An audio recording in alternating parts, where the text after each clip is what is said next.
بۆیە بە کورتی باس لە گرنگی و ئەهمیەتی کات دەکەین یەکەم لە ڕوانگەی قورئان و سوننەتەوە و دووهەمینیان گرنگی کات لە لای زانایان و سێهەمینیشیان بەرەکەتی کات و تەمەن لە لای زانایان.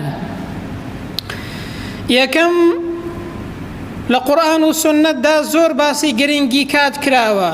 خوای پەروەردگار سوێندی بە کات خواردووە، هەروەکو دەفەرمێت بسم الله الرحمن الرحيم والعصر إن الإنسان لفي خسر. سوێند بە کات بەڕاستی و بەتەکید ئینسان لە خەسارەتمەندیدایە، هەموو ئینسانێک، إلا الذين آمنوا وعملوا الصالحات، إلا ئەو کەسە لە خەسارەتمەندیدانیە لە کاتەکەی ناچێتە خەسارە کە ئیمانی هەیە و هەروەها کردەوەی چاک ئەنجام دەدات. ئەنجا دەفەرمێت وتواصوا بالحق وتواصوا بالصبر، و ئەو جەدوای ئەوەی کە ئیمان و عەمەلی صالح ئەنجام دەدات ئامۆژگاری خەڵک دەکا بە حەق و چاکە و لەسەر حەق و ڕاستی، و هەروەها ئامۆژگاری یەکدیکە دەکەن لەسەر ئارامگری. ئەو کەسانە لە خەسارەتمەندیدانین. وەکو دەبینین زانایان پێمان دەڵێن ئەوە ئاگادارکردنەوەیە کە بۆ ئینسانی ئیماندار بۆ ئەوەی گرنگی و ئەهمیەتی کاتی لەلا دەرکەوێت، بۆ ئەوەی بزانێت کە خوای گەورە سوێند بە کات دەخوات، دیارە کات ئەهمیەت و گرنگیەکی گەورەی هەیە لە ژیانی ئینساندا. بۆیە پێغەمبەر صلی الله عليه وسلم دەفەرمێت اغتنم خمسا قبل خمس، پێنج شت بە غەنیمەت بزانە بەر لەوەی کە پێنج شتت بەسەر بێت. جا لەناو ئەو شتانەدا پێغەمبەر صلی الله عليه وسلم دەفەرمێت وفراغك قبل شغلك، و هەروەها کاتی دەست بەتاڵیت پێش ئەوەی کە سەرقاڵ بی بە غەنیمەت و بە دەرفەتی بزانە و سوودی لێ ببینە. و هەروەها دەفەرمێ وشەبابك قبل هەڕەمك، و هەروەها تەمەنی گەنجێتیت پێش ئەوەی کە پیر بی یەکێکە لەو پێنجتانەی کە پێغەمبەر دەفەرمێ بە غەنیمەتی بزانە، بە دەرفەتی بزانە، سوودی لێ ببینە، واتە لە کاتی ئەو تەمەن و ژیانە ئاگات لێ بێ و سوود لەو کاتە ببینە کە خوای پەروەردگار پێی داوێ. و هەروەها پێغەمبەر دەفەرمێت صلی الله عليه وسلم ما تزول قدم عبد يوم القيامة حتى يسأل عن أربع.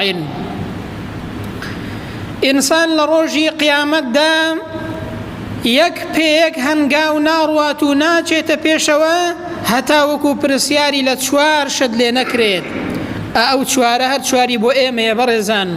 وەڵامەکەی لە دنیادا دەست دەکەوێت، وەڵامەکەی لە دنیادا ئینسان دەتوانێت ئامادەی کا بۆ ڕۆژی قیامەت. جا پێغەمبەر صلی الله عليه وسلم لە ناویاندا دەفەرمێت عن عمره فيما أفناه، لە ژیان و تەمەنەکەت لە عومرەکەت لێت دەپرسنەوە لە ڕۆژی قیامەت. یەک هەنگاو هەڵنانی تا لێت نەپرسن ئەو تەمەن و ژیان و کاتەی خوای گەورە پێیدای لە چیدا سەرفەکرد لە ژیانی دنیادا. ئەنجا دەفەرمێ وعن شەبابه فيما ئەبلاه، بە تایبەتی لە تەمەنی گەنجێتی پرسیار دەکرێت. پێت دەڵێن لە ڕۆژی قیامەتە ئەو گەنجێتیە کە خوای گەورە پێیدا بووی تەمەنی گەنجیدا لە چت سەرف کرد، ئەو تەمەنەت لە چدا سەرف کرد، ئایا چیت کرد لەو تەمەنە و لەو کاتەیدا کە خوای پەروەردگار پێیداوی. ئەوە تەماشا دەکەین لە ڕوانگەی ئاەت و فەرمایشتەکانی پێغەمبەرەوە صلی الله عليه وسلم کات گرنگیەکی زۆری هەیە لە ژیانی ئینساندا. بۆچی؟ چونکە دەزمایی ئینسان لەو ژیانە دنیادا بریتیە لەو کات و زەمەنە. ئەگەر ئەو کاتە دڕۆیشت جارێکی دیکە ناگەڕێەوە، کاتەکەت بۆ ناگەڕێتەوە. وریا بە ئینسان ئەو کات و زەمەنە بەسەرتدا نەڕوا و عملی صالح و کردەوەی باشی تێدا ئەنجام نەدەی برام، چونکە کاتەکەت ڕۆیشت تازە دەڕوات و بۆت ناگەڕێتەوە جارێکی دیکە. بۆیە گوتراوە ئەگەر دەتەوێت کەسێک تاقی بکەیەوە کاتی دەست بەتاڵی بۆ بڕەخسێنە، بزانە ئەو دەست بەتاڵیەی لە چیدا سەرف دەکات، بزانە خەریکی چی دەبێت لە دەست بەتاڵیدا کاتێک کە ئیشی نییە، بزانە بیر لە چی دەکاتەوە، بزانە بەرنامە بۆ چی دادەنێت. ئەگەر دەتەوێت تاقی بکەیەوە کاتی دەست بەتاڵی بۆ هەر کەسێک بڕاخسێنە بزانە لەو کاتە دەست بەتاڵیەیدا چ دەکات دەتوانی ئەو کەسەیە تاقی بکەیەوە. بۆیە سوقرات دەڵێت کاتی دەست بەتاڵی بە نرخترین کاتەکانە لە ژیانی ئێمەدا. ئینسان کە دەست بەتاڵ بوو کە ئەو کاتەی بە عیبادەت و عەمەلی ساڵح پڕ نەکاتەوە بەڕاستی ئینسان خەسارەتمەند دەبێت لە ڕۆژی قیامەتدا و لە دونیاشدا کاتەکەی بۆ ناگەڕێتەوە. بۆیە ئیبن کەسیر فەرموویەتی نەفسی ئینسان هەرگیز ناسرەوێت. ئەگەر ئینسان نەفسی خۆی بەکاری حەق و کردەوەی باشەوە سەرقاڵ نەکات ئەو نەفسەیە بەکاری بەتاڵ و ناحەق و خراپەوە ئینسان سەرقاڵ دەکات. ئەگەر ئینسان بۆ خۆی نەتوانێت ئەو نەفسەی خۆی ئەو بیر و هۆشەی خۆی ئەو کاتەی پڕ کاتەوە بە عیبادەت و خواپەرستی بەڕاستی نەفسمان ئێمە سەرقاڵ دەکات بەکاری ناحەق و بەکاری بێکەڵکەوە کە ئینسان سوودی لێ نابینێت. بۆیە گوتراوە ئەلوەقت سەیف قاطع بەڕاستی کات شمشێرێکی بڕەرە لو لم تقطعه بالطاعات سيقطعك بالفوات. ئەگەر ئینسان ئەو کاتەیەی بە عیبادەت نەبڕێت و پڕی نەکاتەوە بەڕاستی ئەو کاتە ئێمە دەبڕێت و ژیانمان کۆتایی پێدەی هەر ڕۆژێک دەڕوا لە تەمەنی ئێمە کەم دەبێتەوە. ئەگەر ئێمە نەتوانین ئەو کاتەمان پڕکەینەوە بە عیبادەت بەڕاستی ئەو کاتەیە ئێمە دەبڕێت و دەڕوات کۆتایی بە ژیانمان دێت و ئەو کاتەیەش ناتوانین جارێکی دیکە ئەو کاتەیەمان بۆ بگەڕێتەوە. کەواتە لە قورئان و سونەتە کات گرنگیەکی زۆری هەیە لە ژیانی ئینسانی ئیماندار برام. دەزمایە و سەرمایە ئینسانە لەو ژیانەیەدا. ئینسان وەریا بێ ئەو کات و ژیان و تەمەنەی کە خوای گەورە پێی داوە لە کارێکدا سەرفی نەکات کە بەرژەوەندی دنیا و قیامەتی تێیدا نییە. لە ئیشێکدا سەرفی نەکەی کە سوودی دنیا و قیامەتی بۆ نییە. نە لە دنیادا سوودت پێدەگەێنێ کار و کەسابەتێکە نەبووە قیامەتی ژەت سوودی هەیە برام. وەریا بە کات زۆر گرنگە لە ژیانی ئینساندا. ئەنجا دووهەم گرنگی کات لە لای زانایان بزانین چۆنە.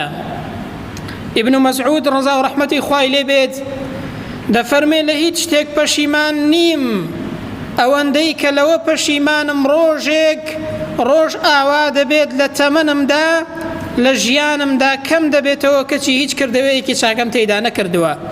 بەرام ئینسان کە تەمەنی دەڕوات پەشیمان دەبێتەوە. بەڵام کاتێک کە لە ژیاندایە خواخوایەتی تەمەنی بڕوا و ڕۆژەکە بڕوا بەدەستی بەتاڵەوە ناتوانێت بە عیبادەت و تاعەت بڕیکاتەوە دواییش بۆی پەشیمان دەبێتەوە برام. بۆیە ئیبن القەیم فەرموویەتی بەڕاستی لە ناوچوون و بەسەر چوونی کات ئەگە ئینسان سوودی لێ نەبینێت لەو دنیایەیدا لە مردن خراپترە. بۆچی؟ چونکە ئینسان ئەگەر بمرێ بە ئیمانەوە لە قیامەتا ڕەزامەندی خوای پەروەردگار و بەهەشتی خوای گەورە بەدەستدێنێ خوای گەورە بمانگەڕێ لەو جۆرە کەسانە. بەڵام ئینسان ئەگەر کاتەکەی ڕۆیشت و سوودی لێ نەبینی بەڕاستی دنیاشی دەڕوات و قیامەتیشی دەڕوات برام. بۆیە ڕۆیشتنی کات بۆیە تێپەڕبوونی کات بەبێ ئەوەی کە ئینسان بتوانێت سوودی لێ ببینێت لە مردن خراپترە بۆ ئینسان. بەڵام ئینسان جاری وهەیە ئەوەتانەیە هەستی پێ ناکات بیری لێ ناکاتەوە. چونکە ئینسان ئەو کاتەی ڕۆیشت ئەگەر نەیتوانی سوودی لێ ببینێت جارێکی دیکە بۆت ناگەڕێتەوە برام. جارێکی دیکە ناتوانی کردەوەی چاکی تێتا بکەی دنیا و قیامەتت دەڕوات. بۆیە ڕۆیشتن و بەزایع چوونی کات لە مردن خراپترە وەکو ئیبن القەیم فەرموویەتی.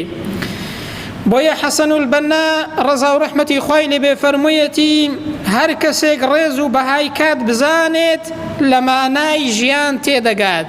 چونکە بەڕاستی کات ژیانە بۆ ئینسان. ئەو کات و زەمەنەی کە پێمان دراوە ئینسان دەتوانێت ژیانێکی سەربەرزانەی پێوە دەست بێنێت.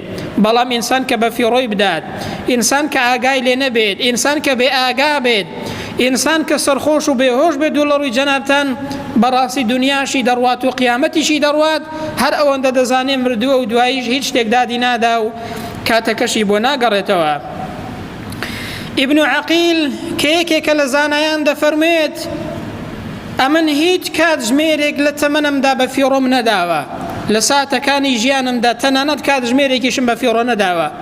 هەر کاتێک کە لە خوێندنەوە و دەرزوتنەوە بێتاقەت بووبم، هەر کاتێک کە لە دانیشتن لە عەمەلی ساڵح بێتاقەت بووبم، دانیشتم بیرم کردوتەوە ئەو بیرانم کۆ کردوتەوە بۆ ئەوەی بیر بکەمەوە شتێکی باش لە مێشکمدا گەڵاڵە بکەم دواتر کە هەڵسامەوە ئەوەی کە بیرم لێ کردوتەوە بینوسم لە ژیانمدا تەنانەت سەعاتێک بێ ئاگانە بووم و تەمەنی خۆم و کاتی خۆم بە فێڕۆ نەداوە ئەگەر بێتاقەت ببم لە ئیشکردن پاڵم داوەتەوە بیرم لە شتێکی باش کردوتەوە دواتر هەڵساوم ئەو فکرەیە کە لە لام گەڵاڵە بۆتەوە نووسیمەتەوە بۆ ئەوەی کە کاتم بە فێڕۆ نەڕوات بەرام بزانە کات قیمەتی چەند گرنگە چەند گەورەیە لە لای زانایان بۆیە ئەو زانایەش بەرەکەتیان کەوت بۆ تەمەن برام ئێستا ئینسانی وا هەیە گەنجی وا هەیە شەو تا سەعات 12 شەو لەسەر جادە دەسوڕێتەوە مۆبایلەکەی بەدەستەوەیە ئەگەر لێی بپرسی تەماشای چیت کردووە ئەوڕۆ چیت بیستووە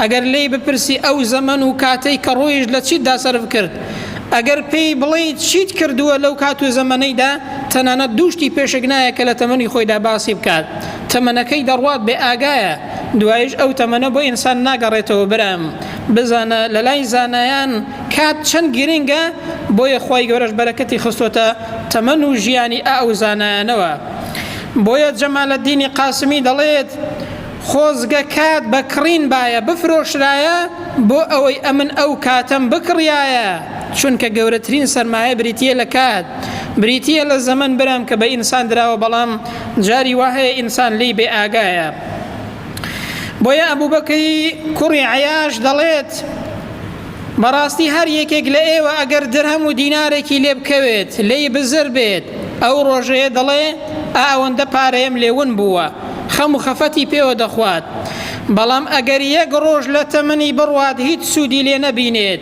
24 سەعات لە کاتی بڕوات بەڵکو هیوا هەیە هەفتەیەکیش لە کاتی بەتاڵی بڕوات هیچ کارێکی چاکەشی تێدا نەکات ناڵێ ڕۆژێک لە تەمەنم ڕۆیشت ئای حەسرەت بۆ ئەو ڕۆژەی کە ڕۆیشت و چاکەم تێدا نەکرد بۆ دینار و درەمێک ئینسان خەفەت دەخوات دەڵێ ون بوو بزر بوو فڵان فیسار قسە دەکات و خەفەتی پێوە دەخوات بەڵام ئینسانی وا هەیە بۆ تەمەنەکەی چەند ڕۆژ بڕوات ناڵێ ئەوڕۆ لە تەمەنم کەم بووە هەر دەقە و سەعاتێک ڕۆژێک هەفتەیەک و مانگێک و ساڵێک برام لە تەمەنی ئێمە کەم دەکاتەوە چونکە تەمەنی ئینسان دیاریکراوە هەر ڕۆژێک کە دەڕوا بزانە ڕۆژێک لە دنیا و ژیانت کەم دەبێتەوە و بەرەو مردن و بەرەو قیامەت دەڕۆی ئینسان وەریا بە برام لەو کاتەیەدا بۆیە حەسەنی بەسڕی ڕزا و ڕەحمەتی خوای لێبێ دەفەرمێت بەڕاستی ئەمن گەیشتم بە کەسانێک و کەسانێکم بینیوە وەکو چۆن ئێوە بۆ دینار و درهەم هاوڵ دەدەن و پێتان خۆشە و دڵتان پێی خۆشە ئەوانیش ئاوا سوور بوون لەسەر ئەوەی کە کاتەکەیان بە فیڕۆ نەڕوات و پێی خۆشحاڵ بوون و ئاگایان لەو کاتەی بوو کە تێنەپەڕێت ئێوە چەندە سوور بوون لەسەر دنیا ئەوەندە سوور بوون لەسەر ئەو کاتەی ئەو کات و زەمەنیان بە فیڕۆ نەڕوات و تەمەنیان بە فیڕۆ نەڕوات بۆیە عومەری کوڕی عەبدولعەزیز دەفەرمێت بەڕاستی شەو و ڕۆژ کە دێن کار لە تۆ دەکەن ژیانەکەت بەرەو نەمان و تێدا چوون دەبن ئەتۆش وریا بە لەو شەو و ڕۆژەیەدا بتوانە کاری تێدا بکە و ڕەزامەندی خوای پەروەردگاری تێدا وەدەست بێنە برام ئیمامی شافعی ڕەزا و ڕەحمەتی خوای لێ بێت شەوی کرد بوو بە 3 بەش لە بەشێکی شەودا دەینووسی لە بەشی دووهەمیدا نوێژی دەکرد لە بەشی سێهەمیشیدا دەخەوت بەڕێزان ئەو زانا بەڕێزانە چەندە ڕێزی کاتیان دەگرت شەوی کرد بوو بە 3 بەش ئینسانی موسڵمان گەنجی بەڕێز لە خۆت بپرسە بزانە شەو و ڕۆژی تۆ بووە بە چەند بەش بزانە چەندی بۆ خوای پەروەردگارە بزانە چەندی عەمەلی ساڵح و کاری باش و کار و کەسابەتی تێدا دەکەی و چەندەشی تێیدا بێ ئاگای لە خوای پەروەردگار برام ئەو زانا بەڕێزە ئیمامی شافعی کاتی خۆی کردبوو بە 3 بەش لە شەودا بەو 3 شەوەکەی خۆی پڕ دەکردەوە ئەوە گرنگی کاتە لە لای زانایان کە کات و زەمەنیان چەندە لەلا گرنگ بووە تەنانەت هیچ کات و لەحظەیەکیان لە ژیانی خۆیان بە فیڕۆ نەداوە و بەزایعیان نەداوە ئللا کردەوەیەکی باشیان تێدا کردووە یان ئەوە تا عیبادەتیان کردووە یان ئەوە تا دەرسیان وتۆتەوە یان ئەوە تا دەرسیان خوێندووە یان سەردانی کەسێکیان کردووە یان دەستگیرۆیی کەسێکیان کردووە یان ئەوەتانەیە کە ماندوو بوون دانیشتون و بیریان کردوتەوە بۆ ئەوەی شتێکی باشیان لەلا گەڵاڵە بێت دوایی ئەو پرۆژە و بەرنامەیە بتوانن بنووسنەوە بۆ ئەوەی بۆ خۆیان و کۆمەڵگاکەیان سوودی لێ ببینێت. بۆیە تەماشا دەکەین خوای پەروەردگار بەرەکەت دەخاتە تەمەنی ئەو زانایانەوە بەهۆی ئەوەی کە ڕێزی کاتیان گرتووە و ئەهمیەت و نرخی کاتیان لەلا بووە. بۆیە لە خاڵی سێهەمدا بزانین بەرەکەتی ئەو کات و زەمانە لە لای زانایان چۆن بووە، خوای پەروەردگار چۆن بەرەکەتی خۆسۆتە تەمەنی ئەو زانایانە و پیاوچاکانەوە بەهۆی چووە برام، بەهۆی ئەوەی کە ئاگایان لە کات بووە، کاتی خۆیان بە فێڕۆ نەداوە، بەهۆی ئەوەی کە وەریا بوون سعاتێک لە تەمەنیان نەڕۆیشتووە ئیلا کارێکی باشیان تێدا ئەنجام داوە برام.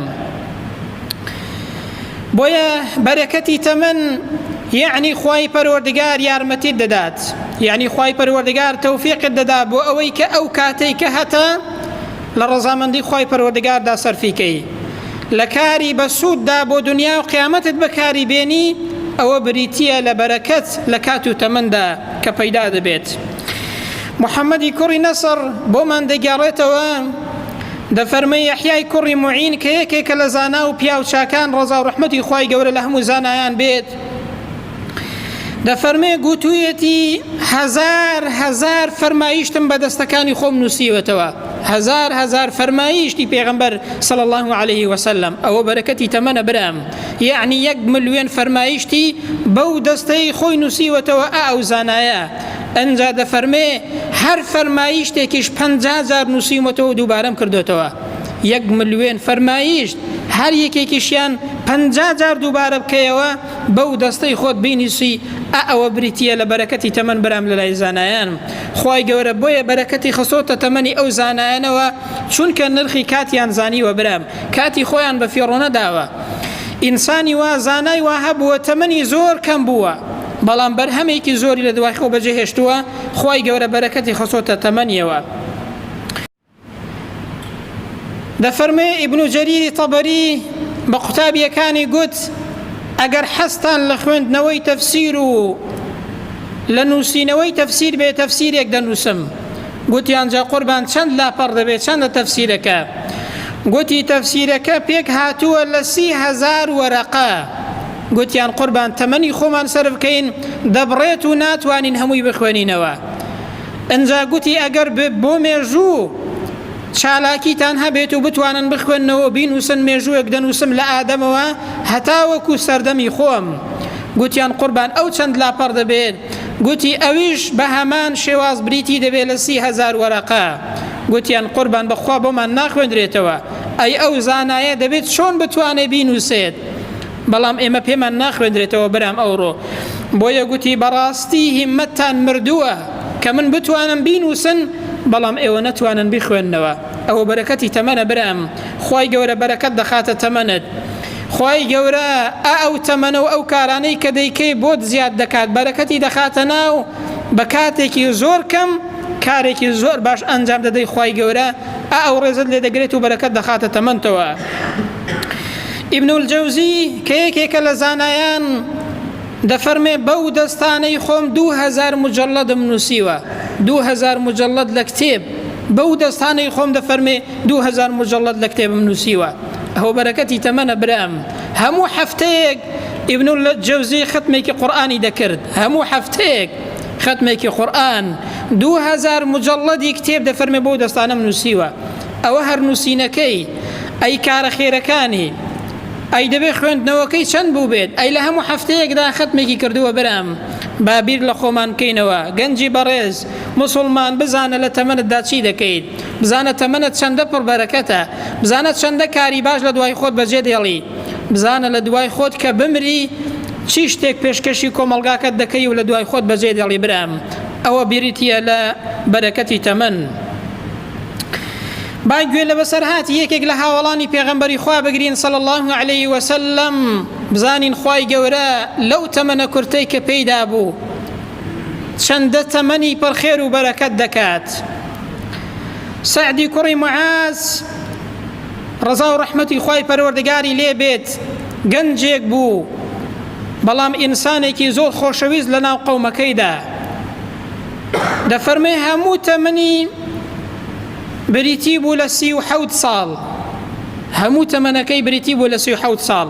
بەڵام بابزانین بەڵام با گوێ بگرین بزانین ئەو هاوڵەی پێغەمبەری خوای چۆن تەمەنی پڕخێر و بەرەکەت دەبێت، بزانین چۆن دەمرێت، بزانین خوای پەروەردگار چۆن ڕێز لەو بەندەی خۆی دەگرێت.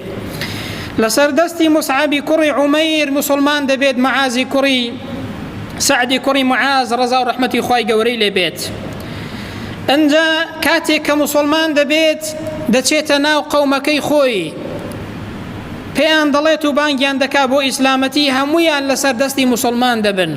تەمەنی 37 ساڵ دەبێت کاتێک کە وەفات دەکات، بەڵام لە ناو قەومەکەیدا زۆر ڕێزیان دەگرت و گەورەی قەومەکەی خۆی بوو. بەڵام کاتێک کە سعدی کوڕی معاز مسلمان دەبێت، هەموو قەومەکەی بەهۆی مسلمان بوونی سعدی کوڕی معازەوە مسلمان دەبن. دەفەرمون تەمەنی سعد لە ناو ئیسلامەتی و مسلمان بوونیدا تەنها 6 ساڵ بووە. 6 ساڵ بە تەمەنی مسلمانیەتەوە ژیاوە، هەموو تەمەنی بریتی وە لە 37 ساڵ، کە لە 31 ساڵیدا مسلمان بووە، لە 37 ساڵیدا وەفاتی فەرمووە. بەڵام بەهۆی هەڵوێستە بەرزەکانی، بەڵام بەهۆی ئیمانی بەهێز و بەقووەتی، بەهۆی ئەوەوە خوای گەورە چۆن ڕێزی لێ دەگرێت و تەمەنی پڕخێر و بەرەکەت دەکات. یەکێک لەو هەڵوێستانەی ئەوە بوو کە لە کاتی جەنگی بەدەردا پێغەمبەر صلی الله عليه وسلم کە ڕووی لە هاوڵان کرد، بزانێ ڕاو بۆچوونیان وەربگرێ لەسەر جەنگی بەدر، بزانێ ڕایان چۆنە. لەو کاتێدا سەعد هەڵدەستێتەوە و قسە دەکات، دەفەرمێ ئەی پێغەمبەری خوا صلی الله عليه وسلم، ئێمە وەکو بەنو ئیسرائیلەکانت پێ ناڵێن. بەنو ئیسرائیلەکان بە موسایان گوتیان کاکە خۆت و خواکەت بڕۆ بجەنگە، ئێمە تااقەتی جەنگ و جیهاد و شەڕمان نییە وەکو زۆر مسلمانی ئێستا. گوتیان بڕۆ خۆت و خواکەت بجەنگە، ئەگەر سەرکەوتی ئێمەش دەین دەنا ئێمە لێرە دەبین تااقەتی شەڕمان نییە.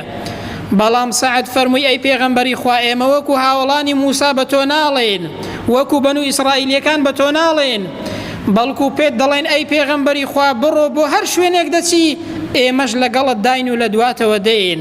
ئەوە هەڵوێستی بەرزی سعد بۆ ڕەزا و ڕەحمەتی خوای پەروەردگاری لێبێت. بۆیە ئەو پیاوە لە کاتێکدا کە لە جەنگی خەندەق بریندار دەبێت و دوایی هەر بەو برینەی شەهید دەبێت، کاتێک کە دەمرێت دەرگاکانی ئاسمانی بۆ دەکرێتەوە، کاتێک کە دەمرێ فریشتەکانی ئاسمان دێنە خوارەوە بۆ ناشتنی سعد، ئەو کەسەی کە تەمەنی تەنها 6 ساڵ لە ناو ئیسلامەتیدا بوو. بەڵام بزانە تەمەنی چۆن پڕ خێر و بەرەکەت دەبێت، خوای گەورە چۆن ڕێزی لێ دەگرێت.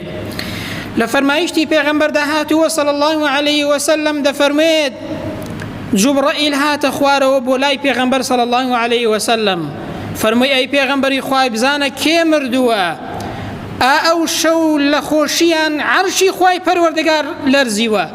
فەرمووی بزانە کێ مردووە، پێغەمبەر صلی الله عليه وسلم کە دەچێتە دەرەوە دەفەرمووی سعد مردووە، لەبەر خۆشی تەماشا دەکەین ڕێزی خوای پەروەردگار ڕێز لەو بەندەی دەنێت، تەمەنی پڕخێر و بەرەکەت دەکات کاتێک کە دەمرێ عەرشی خوای پەروەردگار دەلەرزێت. لە فەرمایشتی پێغەمبەر داهاتووە صلی الله عليه وسلم. برام بزانن ئێمە چمان کردو بۆ ئەو دینەی، بزانە ئێمە چیمان لە دوای خۆمان بەجێهێشتووە بۆ ئەو دینەی. برام ئینسانێک 6 ساڵ تەمەنی لە ناو ئیسلامەتیدا، بەڵام کاتێک کە دەمرێت عەرشی خوای پەروەردگار دەلەرزێت لە خۆشیدا وەکو کەلەی دەوەشێتەوە. بۆیە پێغەمبەر صلی الله عليه وسلم زۆر بە سووک و ئاسانی دەڕۆیشت کاتێک کە دەچۆن بینێژن. هاوڵان فەرمویان ئەی پێغەمبەری خوای نەمان بینیوە هیچ مەیتێک وەکو مەیتی سعد زۆر سووک ببێت لە بەردەستمان.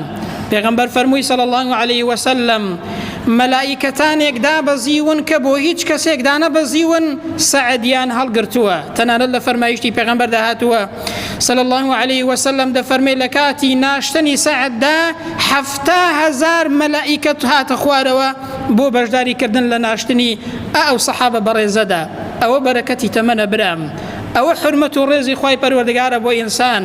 بەڵام چه ئینسانێک کە گەنجێکە تەمەنی 37 ساڵە 6 ساڵ بە مسلمانێتی دەژی، بەڵام مسلمانێکی ئاوا ئایا بەرز، مسلمانێکی ئیمان قایم، مسلمانێکی خاوەن هەڵوێست، مسلمانێک کە دیفاع لە دین دەکات، کە خەڵک بانگ دەکات، کە بە پێغەمبەر دەفەرمێ ئەی پێغەمبەری خوای بڕۆ بۆ هەموو شوێنێک لە دووتین، کاتێک کە دەمرێ خوای گەورە تەمەنی پڕخێر و بەرەکەت دەکات. برام بە 6 ساڵی تەمەنی کاتێک کە دەمرێ عەرشی خوای پەروەردگار دەلەرزێت.